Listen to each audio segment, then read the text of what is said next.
but he went on this ramble because somebody asked him if all psychological traits are defined by our genes and natural selection and what behaviors are adaptive, in inverted commas, then why do things like depression still exist?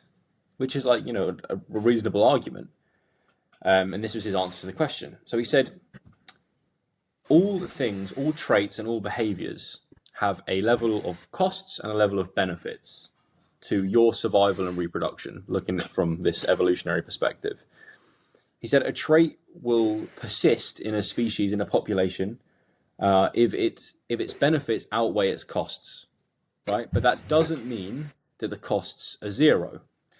And he gave us the examples of personality traits that many people recognize, right?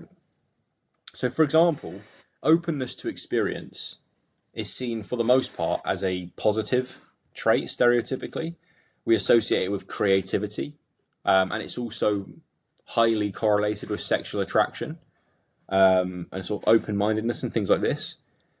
But he said that doesn't mean there aren't costs. He said people high in openness to experience are very prone to psychoticism and unusual beliefs and dangerous beliefs. They're very mentally malleable, very mentally persuadable, where they can be captured by dangerous ideological beliefs or conspiratorial beliefs, which is a cost to openness to experience. But obviously the benefits have outweighed the cost, and that's why as a trait it's maintained itself across time. And then he linked it to the girl's question. He was like, neuroticism is seen stereotypically as a negative trait. It's proneness to negative emotion, proneness to anxiety and threat detection and things like this. And he said, obviously that's seen as a cost in our modern world, but there's also many benefits to being a little bit neurotic. It makes you vigilant. It means that you are aware of what's going on in your environment. It means you pick up on subtle social cues that people don't like you or do like you, so you have reinforcement of who to interact with more.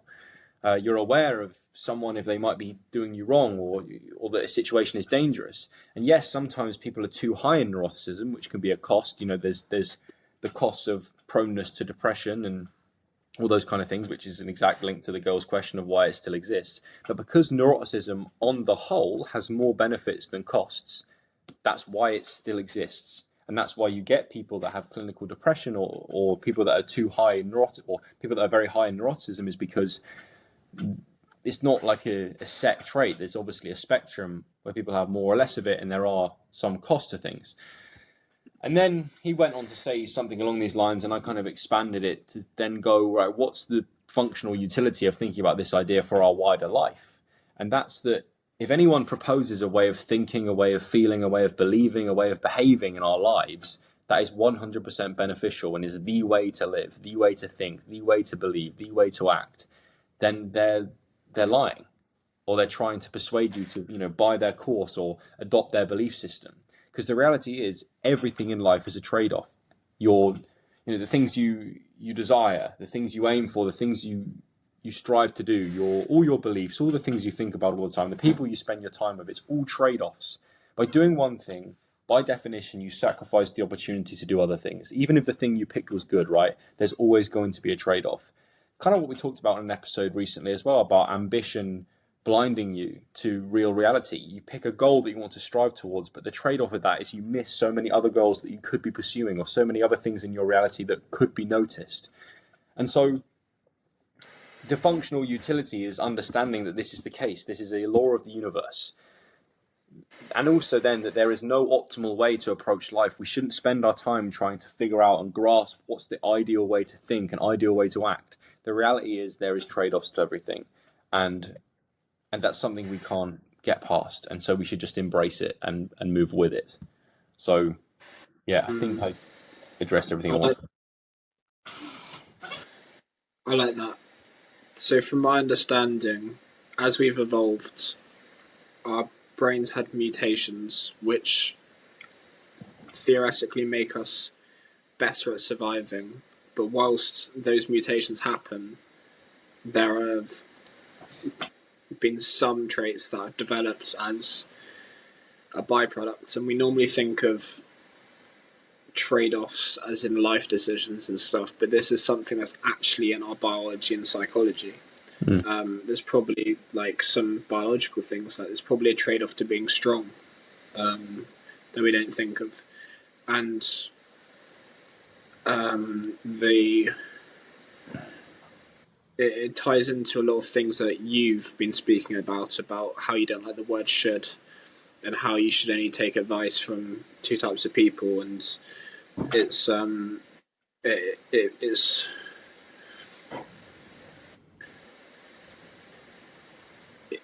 is how you, in adopting a similar reality to someone, you also need to consider the bad parts of what it takes to get there. Yep. I want to go into a bit deeper into what you should do if you're quite neurotic, because I know you say you're particularly psychologically neurotic, and kind of what that looks like practically. And I also wanted to say, this is like our individually, maybe we're seen as also quite open, and that's kind of the foundations of this podcast. And so the good side is we get to see things that other people don't. We get to talk about things that maybe impact someone, with our goal in making someone think a little bit differently. But then this is where all the negativity comes from about what we're saying is just waffle. So that's the trade-off that we have. But yeah. Yeah. It's true, man. I'll just address that second point because that's the smaller one first. Yeah, we make a trade-off. I get a massive benefit from doing this because it enables me to talk about shit that in normal mundane life you just rarely get to. Me and you basically have a scheduled deep chat once or twice a week for an hour or more, where we get to just go through shit we've been thinking about or talk to an interesting person, and we can address ideas that just you wouldn't talk about in mundane human life, which is fine, but there's a part of me that wants to do this. But the cost of that is that, well, people have an opinion of that. People think it's weird. People think it's yap. People think it's waffle. That's the trade-off, like you said. So yeah, 100% agree. The neuroticism point, yeah, it kind of links to what we talked with Kate about on the last episode, which will, this will probably be the one coming out after that, or 2 episodes ago maybe. But her poem about sensitivity, right? Well, sensitivity is kind of just it's not far away from neurotic. It just means that you're very aware of the threats or potential threats in the world. You're prone to anxiety, you're prone to depression, you're prone to feel things on a very, very deep level. And I do relate to that. And so my advice would be that it's not just a negative thing. It might make your life more mentally complicated. It might mean that your mind is a storm a lot of the time, but you have this deeper awareness of things. You can connect with reality in a deeper way. It kind of gives you a level of empathy, an emotional understanding of yourself and others, which is a key skill for building great social relationships. And so, kind of like my lecturer said, we can't look at it from only one side.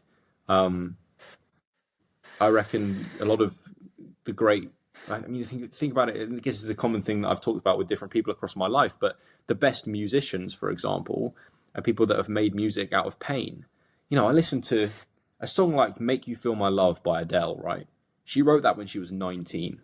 That's younger than us. You listen to that song, it has so much power in it. But it's a song made from pain, I guess. It's her wanting to love somebody. And you could only really be prone to the uncomfortable negative emotions in life, being high in neuroticism, to create something like that. And there's something beautiful in that. Yeah, I had written down that neuroticism would allow you to make better art. I guess my thought pattern was like, well, is the positives going to outweigh the increase in anxiety and depression? Like, it just seems to me like that sucks that you've been dealt this hand in life where you feel things, and you experience negative emotion more, and you could try and put that into a positive. and embrace that neuroticism. And I think that's probably the only way out, but it doesn't seem like a very nice way out. Well, think about it this way: the fact that it exists, if we take my lecturer's biological perspective, the fact that traits like neuroticism exist is because at some point in our evolutionary history, they allowed our ancestors to survive and reproduce. Because if you had a tribe, if we just go theoretical and all like waffly evolutionary psychology for a moment, imagine a tribal environment, right, with zero neuroticism, so zero emotional vigilance, zero threat detection, zero proneness to fear and anxiety.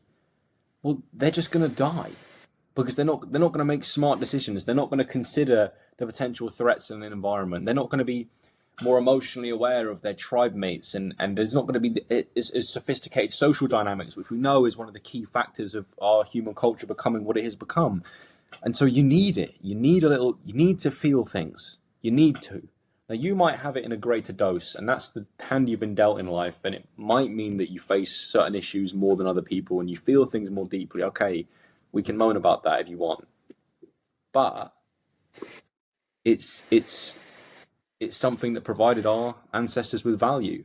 And so it can provide you with some value in your life if you manage it. And I'm not saying that's simple or easy, but it's I wouldn't trade mine, I guess. You know, and I'm not clinically depressed. I don't want to make it sound like I'm just washing over shit like that. Like, that stuff is real and hard and unnecessary suffering that we don't need really.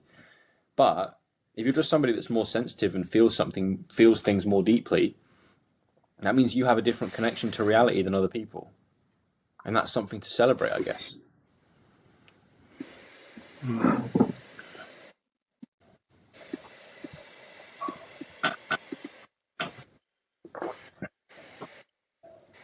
I guess for you being more neurotic, I think you've dealt with it pretty well in that you have put that energy into things that interest you, and there seems to be more things that capture you that you've developed. And then I think exercise and what you do physically has been a good thing to ground it, because you're a good example of someone that is more neurotic but that deals with it quite well, so it doesn't even come off that much. Like, I didn't really know that until you told me that you were.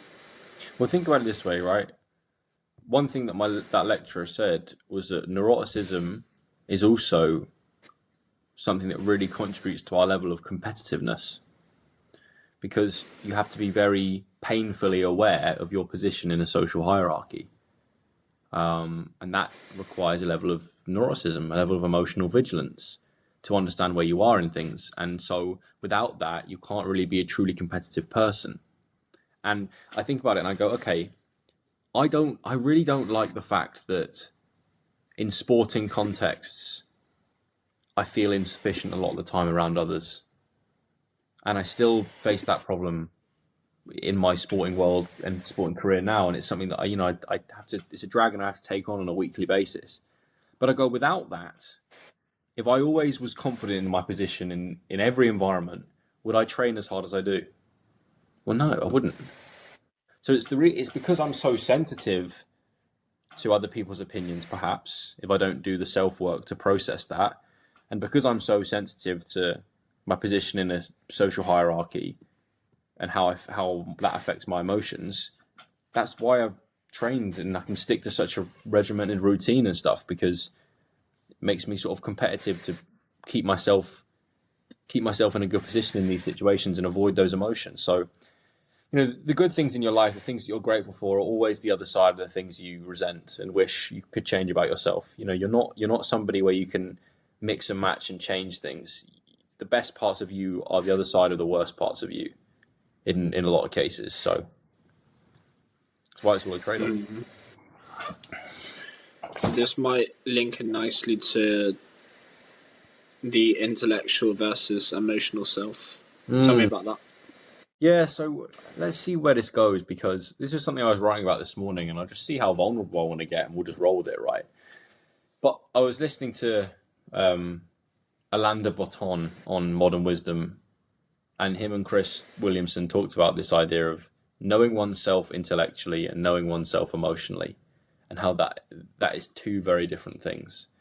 Um, and I think about my intellectual self as this like grandiose, know-it-all character that talks on a podcast and is very articulate and has read books and like has this Thomas O'Malley energy and feels like he's a smart guy and has this kind of I don't know this it's not narcissistic because that's a strong term, but very high self-esteem and all that, right? But then my emotional part of myself, the guy that only takes control in moments where an expectation of mine has been lapsed or I'm going through something difficult in my personal life, he's very, very different to that intellectual self. And it's very obvious and very clear that we can stereotypically think of one as positive and one as negative. We want to avoid avoid the part of ourselves that feels emotions. But what my intellectual self fails to recognize sometimes is my inevitable imperfections. He struggles to stay humble. He's prone to egotism. Whereas my emotional self, I kind of envision it as my inner child, right? This scared little boy from a small town in the south coast of Devon that's still confused about why he lives in London and why certain coaches rate him to the point that he got offered a scholarship at university and now he lives 200 miles away from home and his life looks very different. That kid is still in there. And although it's him that I sort of live my sadness and my fear and my anxiety through, he is my emotional center. He is where the empathy comes from. He is where the neuroticism comes from, right? The vigilance, the threat detection. Um, and he is where my ability to care for others comes from. My ability to connect with reality in a different way, be sensitive, and tap into the unspeakable world beyond the surface level to feel things deeply. So, what point am I trying to make? The point I'm trying to make is that there's a big difference between knowing yourself intellectually and knowing yourself emotionally, and there will be a kind of inner child, an inner emotional voice in all of us, and that we can maybe avoid addressing that and confronting it because it's painful, but that is just as much a part of ourselves as everything else, and you have to integrate all those aspects of your character, all those aspects of your personality to be a whole self-actualized person. And so the scared little boy from Brixham that's inside me that responds to things in particular ways, he is just as valuable. He gives me great, I don't know, skills and perspectives on the world that I wouldn't have otherwise. So yeah, what do you think? Do you relate at all, or am I just yapping? No, I relate. Um, Let me just add this final point. It's like the you that rationally understands that when you feel sad, it's good for you to like think about it in a different way, or go for a walk, or go to the gym, or meditate, or write about it. That's the intellectual you, the rationality, the one with answers. But the person that actually feels that emotional pain, that feels different to that intellect, and that's your emotional self. And they're different. They're very different. mm, yeah, they seem to fight a lot.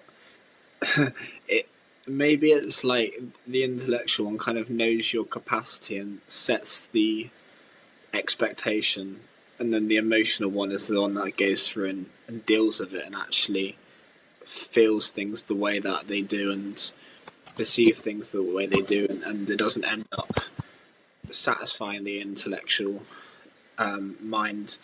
And so you should, I guess, integrating them would mean having them both kind of on the same page, knowing how you're going to be affected emotionally when you're aiming intellectually, and not using the intellectual mind when it's not needed, when it's trying, like, not thinking yourself out of emotional problems is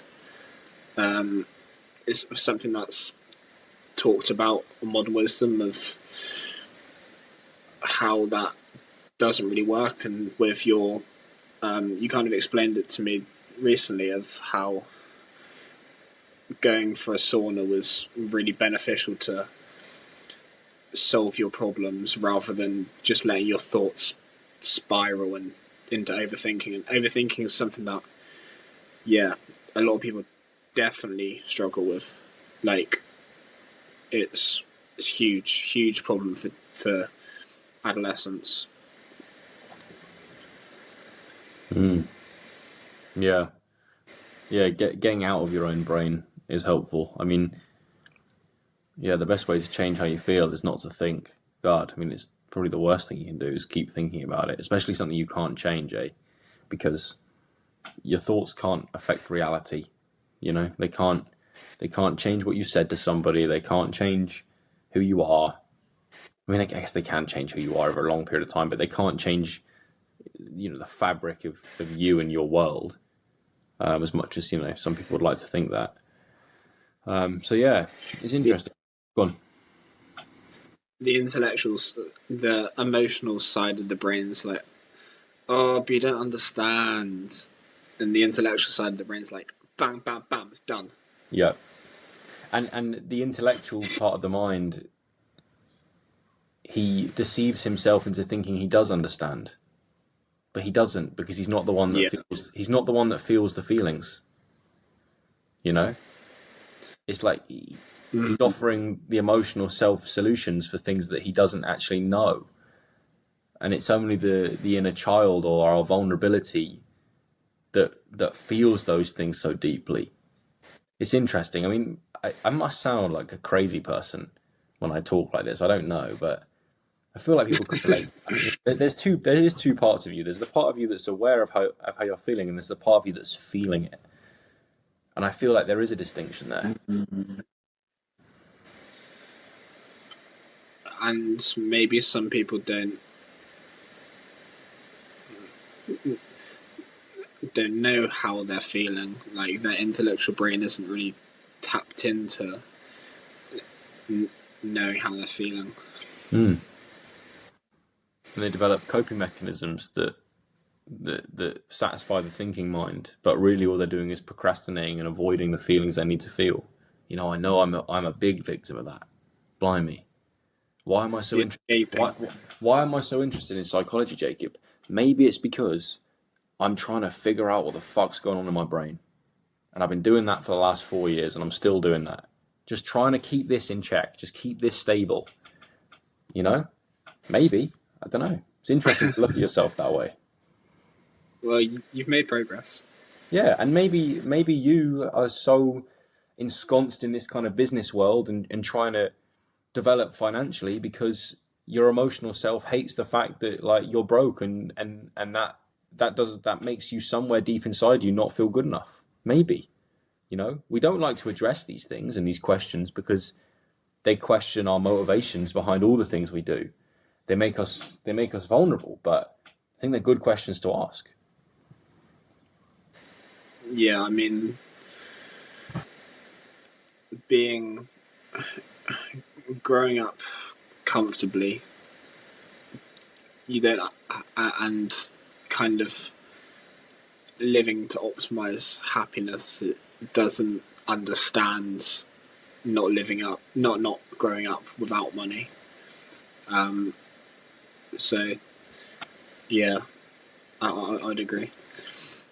Should we do let's do your uh, point on the symposium or whatever, and then I need to go because of time. But we'll do that and keep this episode a bit short. But you go with this point, and then we'll finish up. Sure. So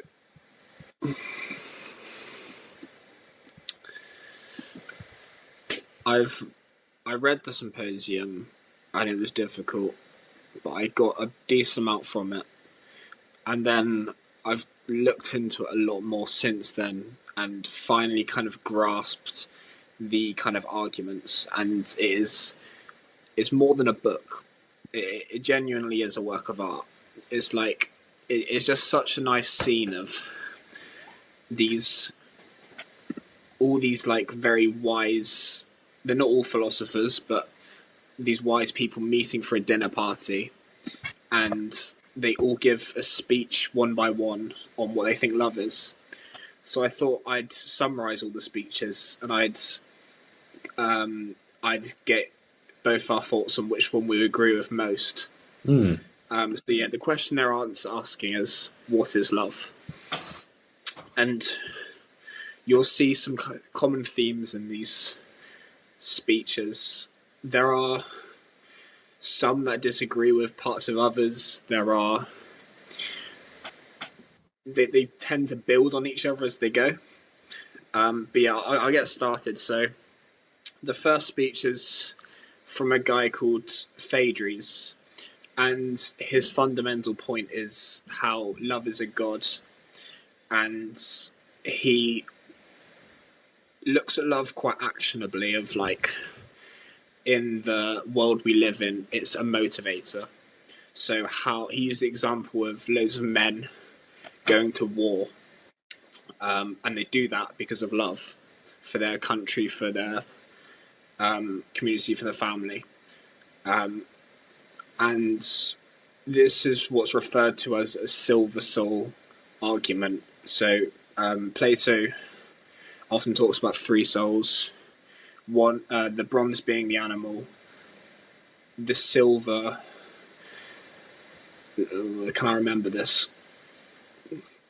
I think the gold was something like divine. I guess the silver is. Oh yeah, that's it. I think the silver is the human, and then the gold's the divine. So yeah, that's like a very silver soul argument.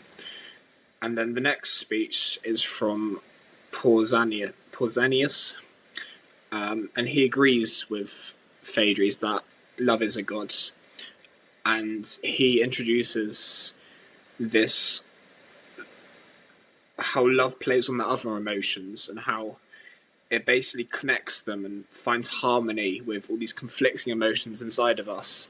It's the one that makes the dissonant elements of our psyche and unifies them. And he improves on Phaedrus' speech, converting it from the love of one's actions to the love of one's soul. Next, we've got Eryximachus, and this guy was a doctor, so he sees love in a very different way. He thinks love was the origin of medicine, and it improves health, and it kind of builds on the previous speech of reconciling disharmonious elements of our body, so very kind of sort of physiologically, and gluing together these dissonant parts of the soul. I've got a quote here that he says, "There are in the human body these two kinds of love. So too in the body, the good and healthy elements are to be indulged, and the bad one into the other."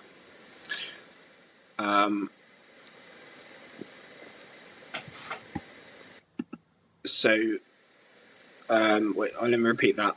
Or the convert into one or the other. Harmony is the goal. Harmony is an agreement.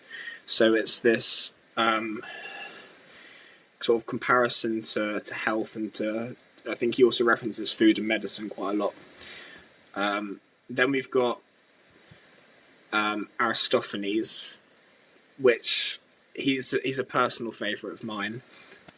He comes into the dinner party like very drunk, and he's a lot more abstract in his speech. So he says, in the beginning of existence, humans used to have 2 heads, 4 arms, and 4 legs, and they used to cartwheel about the world, cartwheel to travel, and they were sublimely happy, constantly joined in this sexual connection. But then they became arrogant and they wanted to become gods, and therefore Zeus threw a thunderbolt down and split humans in half. So then that split us from this one whole being into two, the male and the female. And therefore the human condition is always one of incompletion. So he again takes this sort of physical silver soul approach to love. And he also says, if we don't make the appropriate sacrifices to the gods, then they'll split us in half again. So then we'll just be one leg, one arm, and half a head. And we'll have to find 3 people to have sex with. And then we've got Agathon, who takes more of an Aristotle approach, how love is a source of virtue, and he combines it with stuff like wisdom. So you'd say, like, you love what you do, you love your craft. Temperance, which is like how it's like the mix between desire and self-control. And then other virtues he names like courage and justice and things like that. So it's kind of like it makes a virtuous characteristic. It's the source of the virtuous characteristic. And then we've got Socrates, who is the smartest out of all of them. And he disagrees with what the common theme of love is a god. And he says, because gods are perfect and love still has yearning in it, yearning for beauty and completion, and instead it mediates between the gods and men. So that's what connects men, humans, to the gods.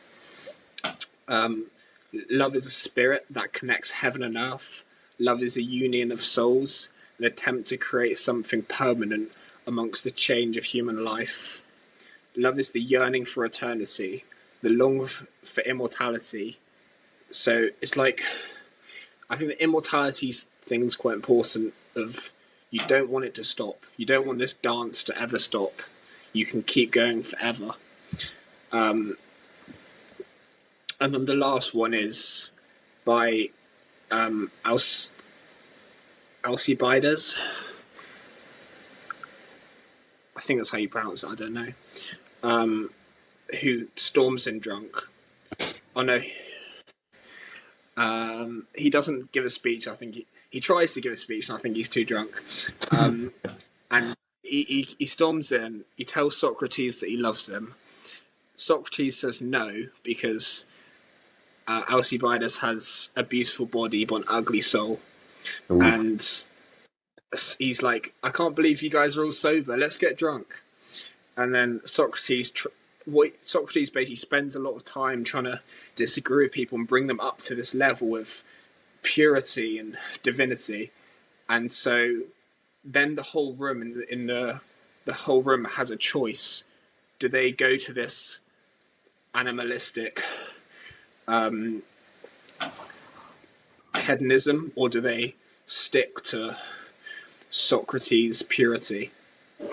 And then everyone switches to, and then everyone basically starts drinking.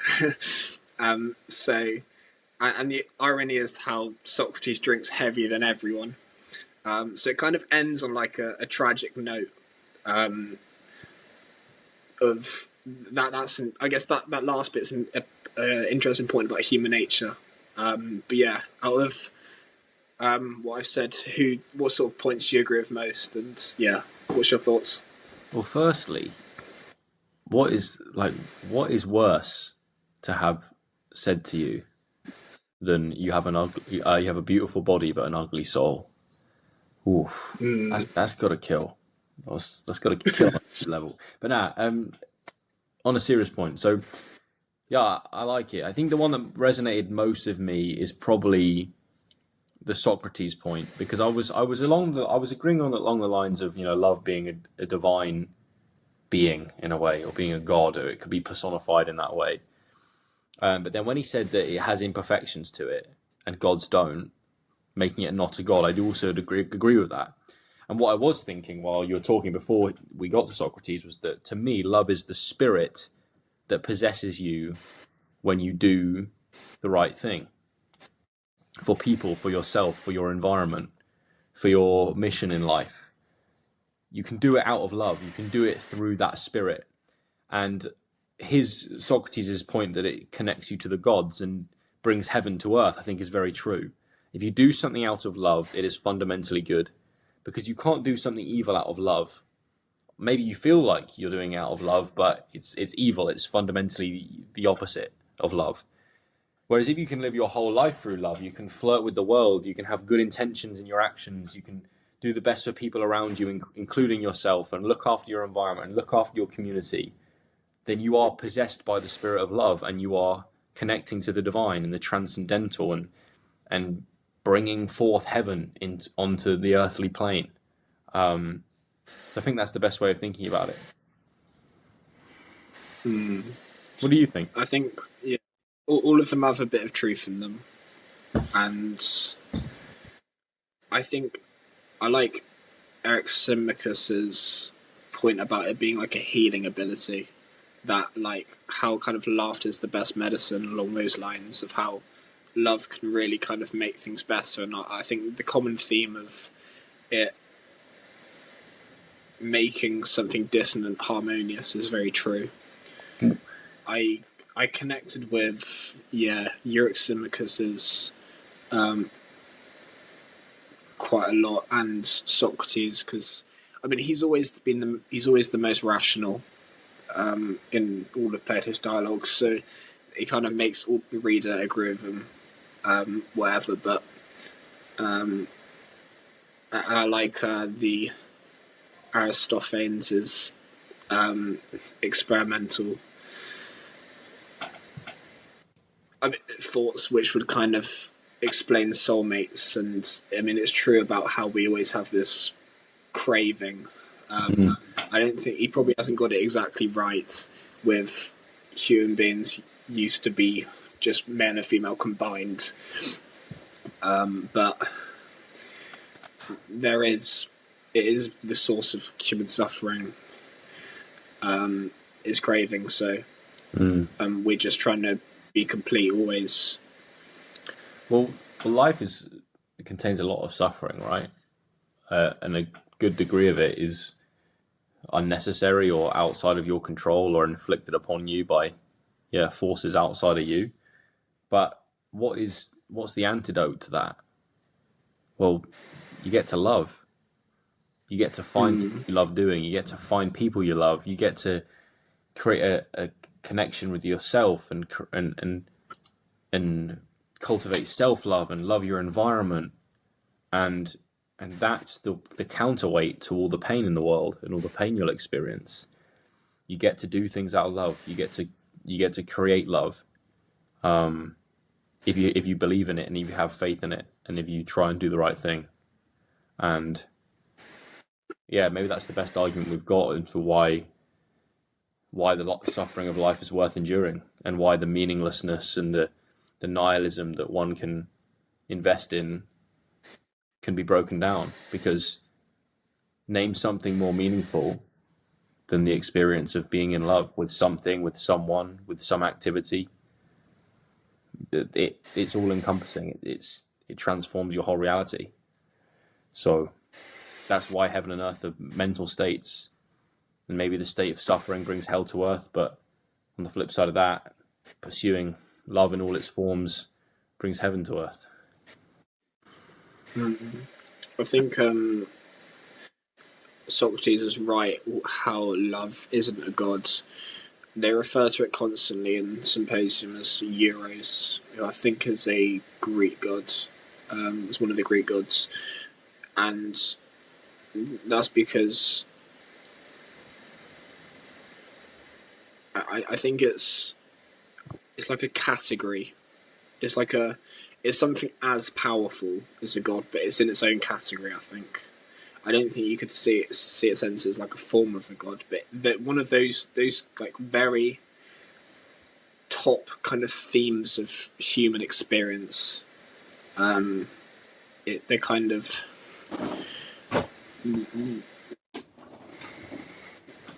the most highest senses that you get within you when you're doing something, and I think they're two different things, but it's similar in how they affect you and the world around you. Because it's also like the kind of Greek, how they put everything into gods, like how Nike is the god of victory, and all these different things that they put together. I think love kind of transcends the how they normally put an emotion and then attach it to a god. I think love's a bit greater than that, and it's kind of its own thing in that way. Yeah, man. It's good thoughts. I think that's a good place to summarize and leave it there. Sure. Um,